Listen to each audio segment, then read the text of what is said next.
impúdicamente impune. Vamos a saludar al señor Víctor de Genaro, una gran figura para mí, sobre todo en aquellos años, y bueno, personalmente lo extraño en la línea de vanguardia. Víctor, pero muy buenos días, gracias por recibirnos. Aquí estamos con Luciana Glesser, con Sergio Rodríguez, Sergio en la calle, Sergio Aramonte y Camilo García, que te saludan desde la radio de la radio de las Madres. ¿Cómo estás? Buen día, muchas gracias por llamar. Víctor, vos sabés que para muchos que en esos momentos estábamos, bueno, a mí me tocó cubrir el 19 a la noche, pero yo todos esos años del Menemato, que incluso estudié ahí en TEA y demás, uno de nuestros grandes referentes políticos ha sido vos, Víctor, creador de la CTA. Muchas gracias. ¿Qué pasó en el camino? Primero, ¿qué te acordás de aquel 20 de diciembre del 2001? ¿Qué estabas haciendo? ¿En qué momento te encontró?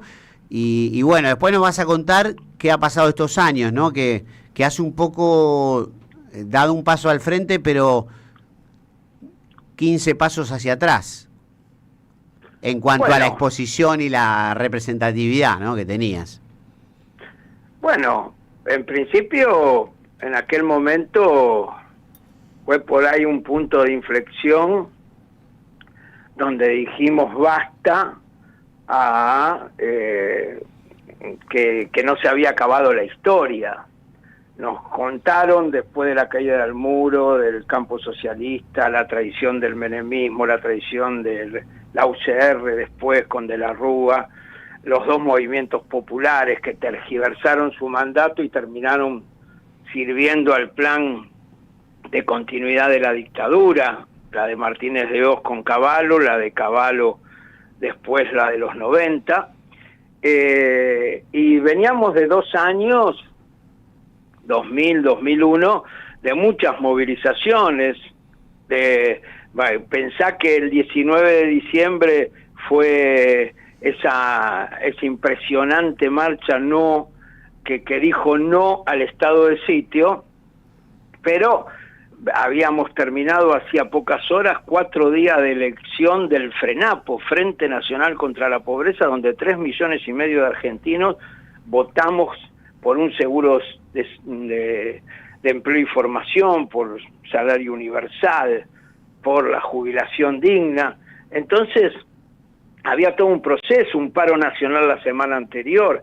Habíamos hecho el 11 de septiembre 7 caravanas por todo el país, con marchas que terminaron en la Plaza de Mayo, paros nacionales. Fueron los primeros albores en el abril de ese año, del 2001, donde salimos a la calle y enfrentamos a los economistas que se reunían en el Sheraton. Cobramos ese día, la verdad, impresionante, porque nos pegaron con todo, pero que se estaban reuniendo los economistas para firmar el ALCA, que después iba a ser repudiado al carajo en 5 años después. O sea, fue un punto de inflexión donde dijimos, no se terminó la historia. Ese año, el 19 y 20 de diciembre, fue realmente la expresión yo recuerdo, estábamos todos en la CTA, alcanzamos a convocar a un paro para al día siguiente, salimos por televisión en el programa de La Nata, convocando un paro y convocando a ir al Congreso para que el Congreso no aprobara el estado de sitio que había planteado De la Rúa, y nos preparamos todos para quedarnos esa noche por si había detenciones. Estábamos todos, los jóvenes, los empresarios, los derechos humanos, estábamos todos ahí en la CTA, cuando en realidad pasó algo impresionante. Hubo una rebelión muy importante y se marchó a Plaza de Mayo para gritar no al estado de sitio. Al otro día se cayó el estado de sitio al mediodía, y iba a producirse no solo la renuncia de Cavallo esa noche anterior, sino la de la Rúa, y empezó un proceso diferente. Fue una rebelión, nos costó, evidentemente, toda la rebelión popular siempre también se mide en costo de vida, y 33 compañeros fueron asesinados. Evidentemente siempre ellos tratan de cobrarlo, pero no pudieron. Hubo un punto de inflexión y cambió realmente el momento político. Ese fin de año, 2001, había empezado en enero, y yo quiero juntarlo estos dos hechos, había empezado en enero en Porto Alegre. Allí nos habíamos dado cita todos los resistentes del mundo de los 90, en Porto Alegre. Luciana Glesser dice que ella estuvo ahí. Sí, fui en el bondi que puso la CTA. Qué grande, qué grande. Y no, entonces no me va a dejar mentir. Ahí dijimos otro mundo es posible. Ahí se enfrentaba y aparecía, asomaba la alternativa. Habían sido 10 años de resistencia, pero además de resistencia, para vencer al enemigo no solamente hay que resistir, sino hay que tener un proyecto alternativo. Y ahí se empezaba a balbucear ese proyecto alternativo. Ya Chávez había ganado y se había parado frente a Bush en Canadá como único presidente que dijo no al ALCA, pero no al ALCA.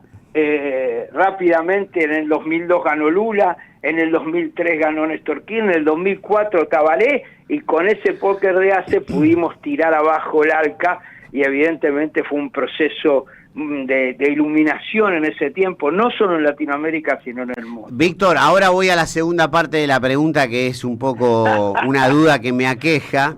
¿Qué pasó con Víctor de Genaro, el que tomaba la palabra, el que tomaba la delantera, el que hablaba con el puño cerrado y apretado a grandes manifestaciones, grandes núcleos de pueblo que se juntaba y se embanderaba detrás tuyo? ¿Qué pasó en el medio de todo eso que te llamaste un poco a una especie de autocuartel de invierno? Ahora sos concejal de Lanús, pero la verdad que sos un tipo que para mí pintaba para mucho más, digamos, presidente, digamos, lo que sea. Bueno, en realidad fueron muchas cosas que pasaron, pero a partir de ahí subimos y generamos todo un proceso impresionante a nivel latinoamericano, el no al ALCA, los primeros años de Néstor Kirchner con la transversalidad. Después se fue llevando adelante. Bueno, yo después fui candidato hicimos la convocatoria a la constituyente social, hicimos expresiones impresionantes en el 2009, 2010. Después es cierto, formamos un frente que ayudó a que fuimos segunda fuerza nacional, fuimos parte de una segunda fuerza nacional en el 2011, y ese frente que yo encabecé la lista de diputados por la provincia de Buenos Aires, salimos segundo en la provincia de Buenos Aires y era una expectativa. En el 2013 empezó a desguazarse y empezó a anticiparse lo que iba a ser la gran derrota para mí, que fue el triunfo de Macri.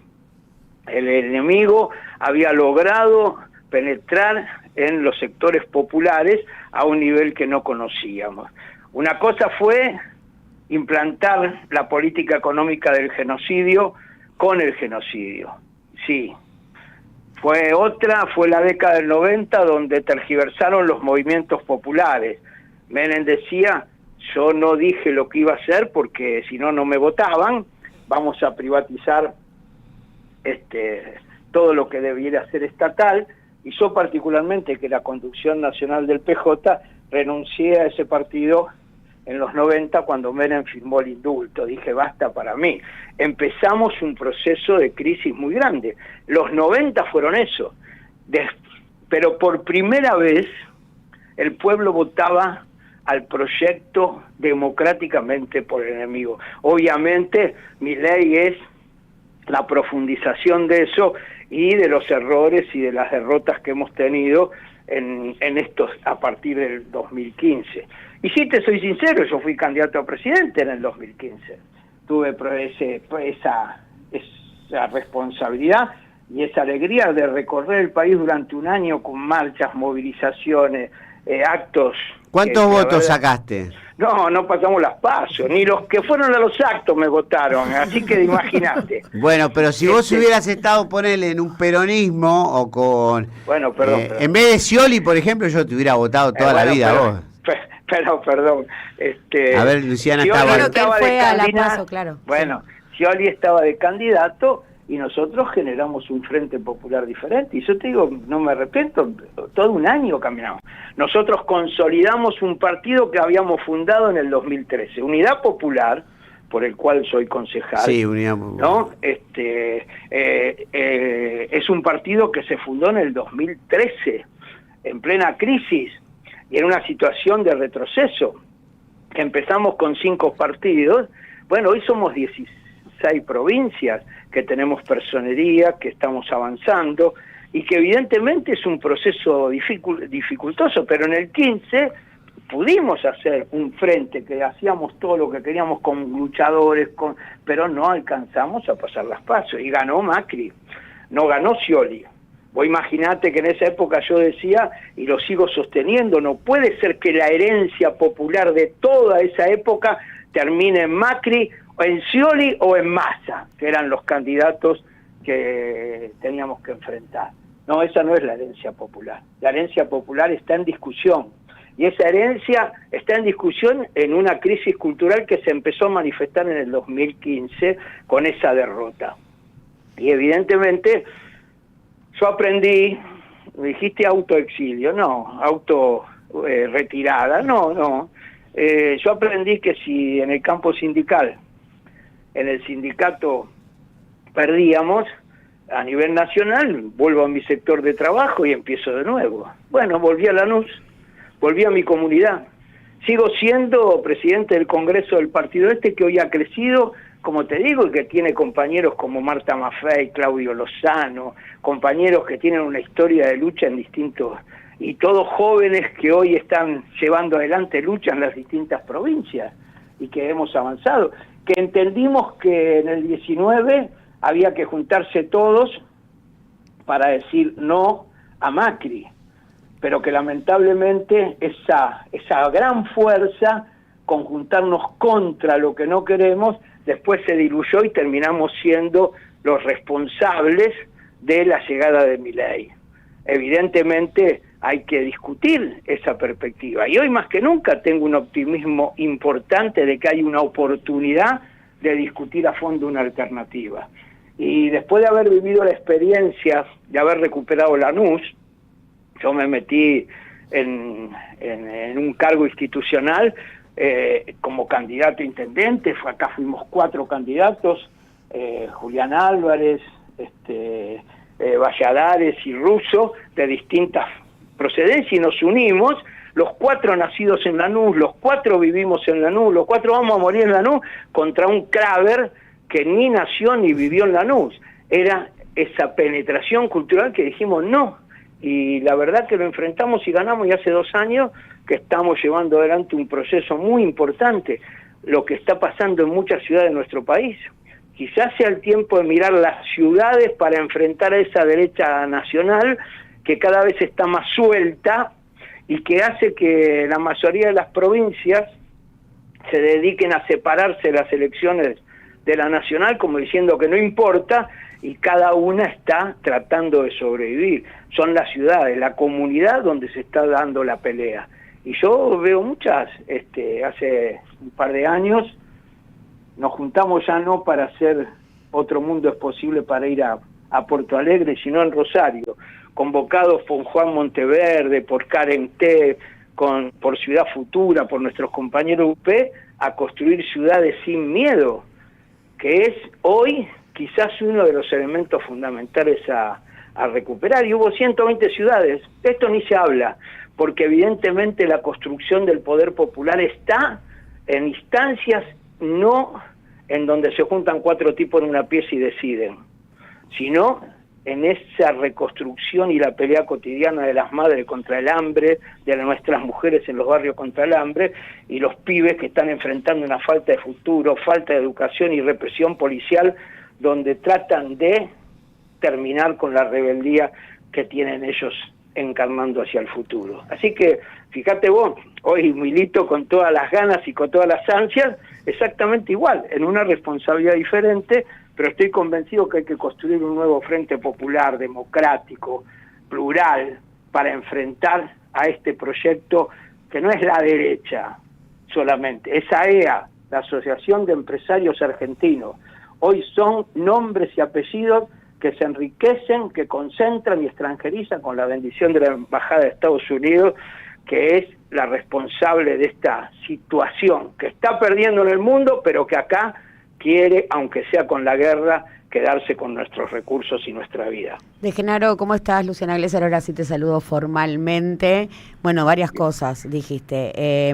A ver, vuelvo sobre esto de construcción de alternativas. Meto dos en una que quizás sea la misma pregunta con un poquito de enojo en algún momento. A ver, vuelvo sobre el Frenapo, las marchas del pueblo. ¿Cuánto de eso fueron las condiciones de posibilidad para que emergieran después 3 gobiernos kirchneristas, ¿no? ¿Cuánto de eso fue el caldo de cultivo? Pienso en Movimiento Obrero Organizado y la cara de Germán Abdala. Y por contraste, la movilización de este jueves. ¿Qué reflexión al respecto? No, bueno, para serte sincero, creo que eso fue la consecuencia.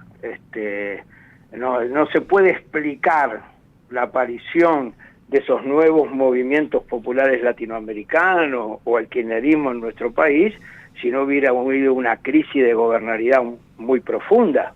Esa crisis de gobernabilidad no solamente estaba en Argentina, estaba en toda Latinoamérica, y por eso fue posible no solo lo de Porto Alegre, sino lo de nuestro propio país.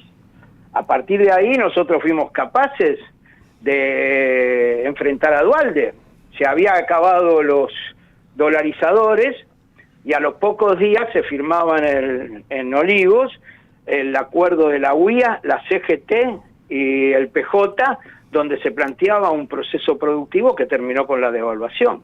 Nosotros hicimos un paro el 29 de mayo del 2002, donde se dijo no, y ahí la CTA se consagró como central, de alguna manera fue referenciada como central con la corriente clasista, con los sectores populares, en contra de todos los sectores de ese poder, se dijo no a la devaluación, no a la dolarización y no a la devaluación, es la distribución de la riqueza. Y a los pocos días nos mataron, nos asesinaron a Max y a Darío. Hicimos una marcha impresionante contra la muerte esa semana, la semana siguiente, y Duhalde convocó a elecciones. Terror y división del campo popular es siempre la herramienta del enemigo. Ahora, nosotros no estábamos preparados para la alternativa. Nuestro grito, ¿cuál fue? Lo que dijimos a los pocos días, que se vayan todos. No quién tenía que venir. No estábamos preparados para tener, evidentemente, una alternativa. Aprovechamos la crisis en ese poder y aprovechamos para que nuestro pueblo sí fuera parte de ese torrente que cambió todo y habilitó la posibilidad de que Néstor Kirchner tuviera 3 años impresionantes y que evidentemente la transversalidad surgiera como proyecto, como aparición. Bueno, terminó después planteando volver al PJ, bueno, esos son otros caminos, es una discusión política de cómo se construye, pero la gobernabilidad que se terminó consagrando es la que llevó a Macri al gobierno. Bueno, entonces voy al grano, perdón que te interrumpa, voy al grano. La movilización convocada por la CGT, a donde no invitó a ninguna de las dos CTA a subir al escenario. Digo, son las posibilidades o brinda las condiciones para discutir realmente este modelo económico o funciona como una válvula justamente para diluir un poco la necesidad de reclamo de las bases. Bueno, yo sinceramente me fui de la CGT hace mucho tiempo. Soy muy respetuoso de los compañeros que están a cargo de la responsabilidad de la central. Hay una nueva necesidad de unificación y de centralidad de la clase trabajadora. La CTA en ese momento era una. Creció tanto, era tan real, que hasta después terminamos siendo 2, así que imagínate cómo creció. Pero si todavía, 30 años después, la CTA tiene algo que decir, o la CTA, a lo cual sumo a UTEP, que es una experiencia impresionante que surgió de los sectores de la economía popular. Si todavía tiene algún anclaje en la clase trabajadora, es porque hay una necesidad, un mandato de que la clase tenga una centralidad. ¿Alcanza la clase? No. El movimiento de mujeres, de derechos humanos, los movimientos que fueron aportando nuestros pueblos originarios, es la comunidad que tenemos que ir a organizar. La CGT, yo no creo nada, está hegemonizada por un sindicalismo empresarial donde dejaron de ser dirigentes los trabajadores, se visten como empresarios, piensan como empresarios porque se volvieron empresarios.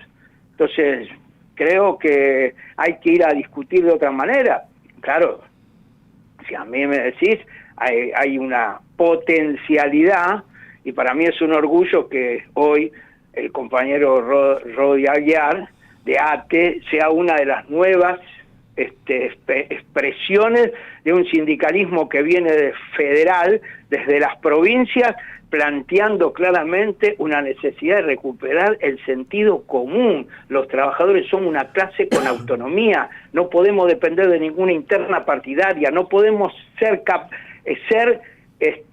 subordinados a una expresión que tiene otras internas, y eso que estoy en un partido y demás, pero nuestro partido, y provengo de la clase y me siento orgulloso de ATE o de la historia de la CTA, pero sí defiendo que la clase es una sola. Quizás fue lo más revolucionario que hizo la CTA, haber sacado un artículo que dijera que se afilian trabajadores que quieren vivir de su trabajo, trabajadores que vivieron de su trabajo o trabajadores que quieren vivir de su trabajo.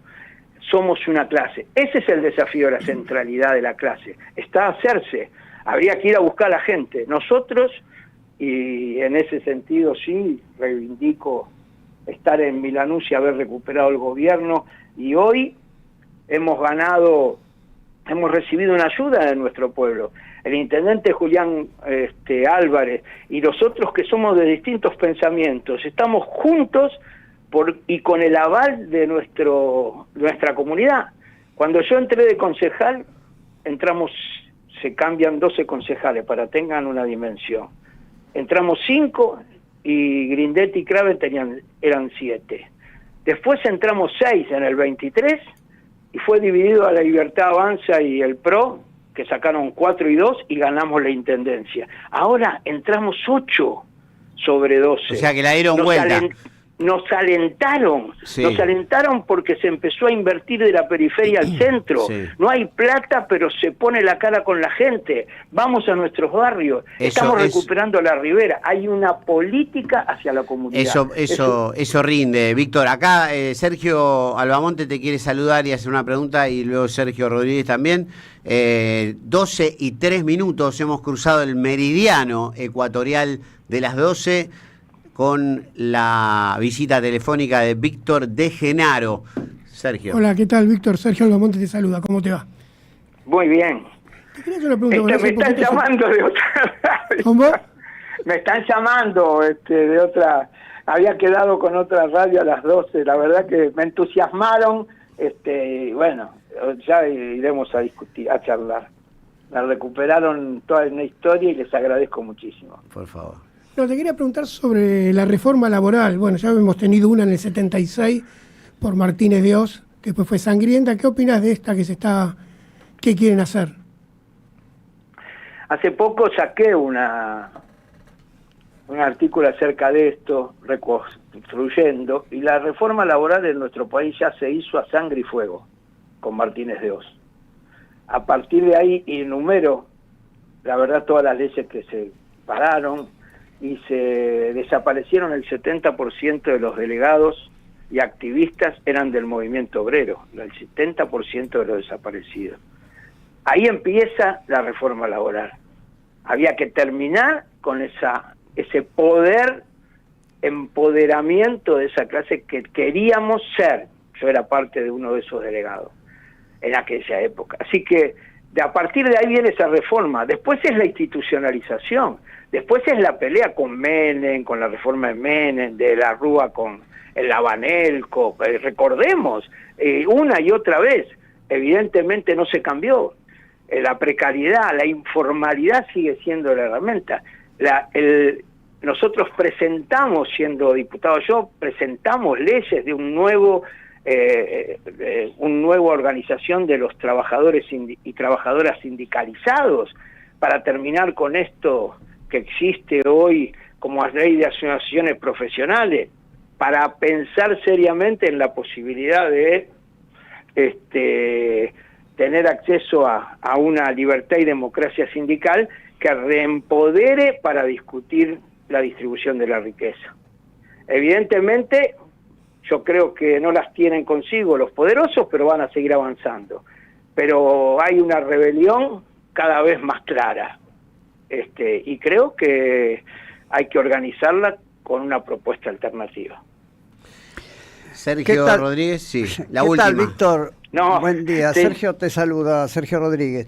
No, yo no estuve en Porto Alegre, pero sí estuve en la contracumbre que hizo Chávez allá en Mar del Plata y acá en Ferro, que fue maravilloso. Claro. Fue maravilloso. Sí, y quiero agradecerte por la CTA, por todo, porque Aguiar y ATE en general, y la CTA está en todas las marchas y está con la gente en la calle, sobre todo con los jubilados. Gran trabajo, y siempre están presentes. Me gustaría que me dijeras qué sentís cuando, en una clara crisis de representatividad que tiene la gente en la calle todo el tiempo, me lo dice, cuando nuestros dirigentes, referentes sociales, hacen divisiones en público, internas en público, y aumentan y hacen más aún que la gente sienta inseguridad y no tenga referentes, y que tampoco esos referentes que hacen su kiosquito personal por egos y demás, no les dan un proyecto alternativo de país a las personas. Vos sabés que, bueno, la última me están llamando,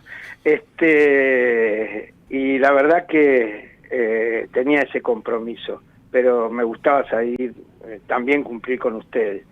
Me acuerdo una cosa que decían los periodistas, cuando en los 90, 91, 92, decían, Víctor, ¿usted quiere hacer un sindicalismo? Que yo no, y los sindicalistas, la gente piensa que están todos entregados, hay crisis de representación, no creen en los dirigentes. Y yo les decía, menos mal que no creen. ¿Cómo van a creer en los dirigentes que están pensando en enriquecerse y no en resolver los problemas de la gente? ¿Cómo van a creer en aquellos que dicen una cosa y hacen otra? Que se vuelven millonarios o que subestiman lo que es la construcción y que en vez de empoderar a su representado, lo que hacen es encerrarse en una pieza y decidir por ellos. Lo importante no es que no crean en ellos, lo importante es que no deje de creer en sí mismo, que no dejemos de creer en nosotros, que vale la pena construir una alternativa diferente. Entonces esos compañeros que hoy sienten la crisis de representatividad, menos mal que la sienten, si no tenemos representantes, hay mucha buena gente, muchos buenos representantes, pero los representantes, la hegemonía de la representación político-institucional está muy subordinada a los intereses de hay que evitar lo peor, no hagamos sola, tratemos de sobrevivir, no empoderar ni democratizar a la gente. Ahora, lo que sí, creo que es hora de que aceptemos que no hay solamente crisis de representatividad, hay crisis de alternativa, hay crisis de lo que queremos hacer. La pérdida de la estrategia de nuestro proyecto es muy clave y por eso nos lleva a confundir. Si queremos llevar adelante proyectos con los que la gente se da cuenta que no pueden, evidentemente es una dificultad. Claro, sí. Por ahí juntarnos solamente con los que nos gustan, después no pasamos ni las pasos. Por ahí es cierto que sacamos 2%, a veces hay experiencia. Ahora, tampoco es alternativa juntarnos contra algo sin saber a dónde vamos. No, estamos en crisis en el campo popular. Hemos tocado fondo. Y eso, para mí, es un punto de inflexión. Hay que animarse a construir alternativas nuevas, empoderando a nuestro pueblo, abriendo instancias, convocando asambleas y organizando en los espacios comunitarios. En la asamblea, en el sector de trabajo, o en el barrio, o en la universidad o en los sectores en donde transita la posibilidad de una solidaridad efectiva, una humanidad diferente, que es lo que está en juego, ¿no? Víctor, muchísimas gracias por este contacto. Le pedimos disculpas a los muchachos de otro programa. Simplemente te transmito una línea que la gente que está opinando en el chat de la transmisión de YouTube dice, bueno, Víctor de Genaro, un gran valor. No dijo nada de Cristina Libre. Quisiera ver su panorama en esto, simplemente como epígrafe de esta foto. No, yo fui parte de las movilizaciones a Plaza de Mayo y la discusión de que este juicio por la cual se ponía a Cristina, que se la condenó en ese momento y se ordenó su detención, era para evitar que fuera votada en la tercera sección electoral, con lo cual lo hubiera puesto como una de las referencias posibles, que esa, como ella misma dijo antes de las elecciones, en el 45 era Braden o Perón, ahora es Braden o Perón, y en realidad lo que demostró es que no tenemos una alternativa. Ella en la tercera sección electoral, no tengo duda que hubiera sacado votos impresionantes, con lo cual hubiera estado legitimada para ser una de las referentas que podía ser una alternativa. Por eso ha sido castigada y por eso no estoy de acuerdo con lo que se hizo con el juicio. Eso no quiere decir que no discuta políticamente con todas las realidades que existen y sus visiones y su manera de construir. Nosotros defendimos la posibilidad de que hubiera elecciones internas, paso, distintas alternativas, y creo que hay que animarse a discutir democráticamente. Cristina libre, Milagros libre y todos los presos y presas que siguen estando todos los días castigados. Para mí es una bandera irrenunciable. Víctor de Genaro, muchísimas gracias, un fuerte abrazo, mi admiración. Abrazo. Víctor de Genaro, gran figura, para mí un valor totalmente subdimensionado y subvalorado en estos tiempos, un referente insoslayable el 19 y 20 de diciembre del 2001,